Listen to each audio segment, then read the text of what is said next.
Exploring science in the sea. Anyone whose quiet afternoon at the beach has been disturbed by loud boats will feel sympathy for the male oyster toadfish.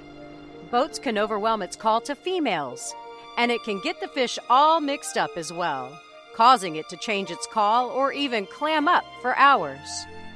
The oyster toadfish isn't the most sympathetic-looking creature in the sea.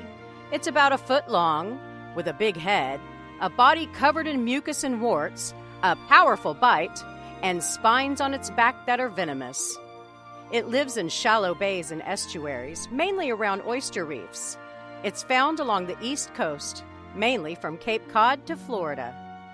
When it's time to mate, the male toadfish builds a nest on the seabed. When the nest is ready, the fish emits a loud call.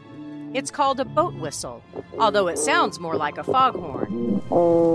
The female swims over the nest of her selected mate and lays her eggs. The male watches over them until they hatch, then keeps an eye on the youngsters for a few weeks more. A recent study, though, found that boats and other human-created sounds may disrupt that cycle. Researchers listened in to the calls of oyster toadfish in a saltwater pond on the coast of Massachusetts.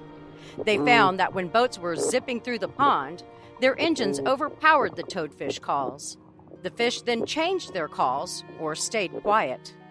The changes lasted for hours, so loud boats could keep toadfish apart, perhaps cutting the populations of these ugly little fish. For the University of Texas Marine Science Institute at Port Aransas, I'm Holly Brawley.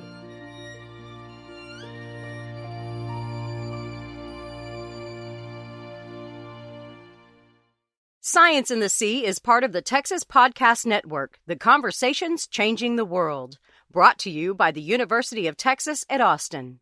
Any opinions expressed in this podcast do not represent the views of the University of Texas at Austin.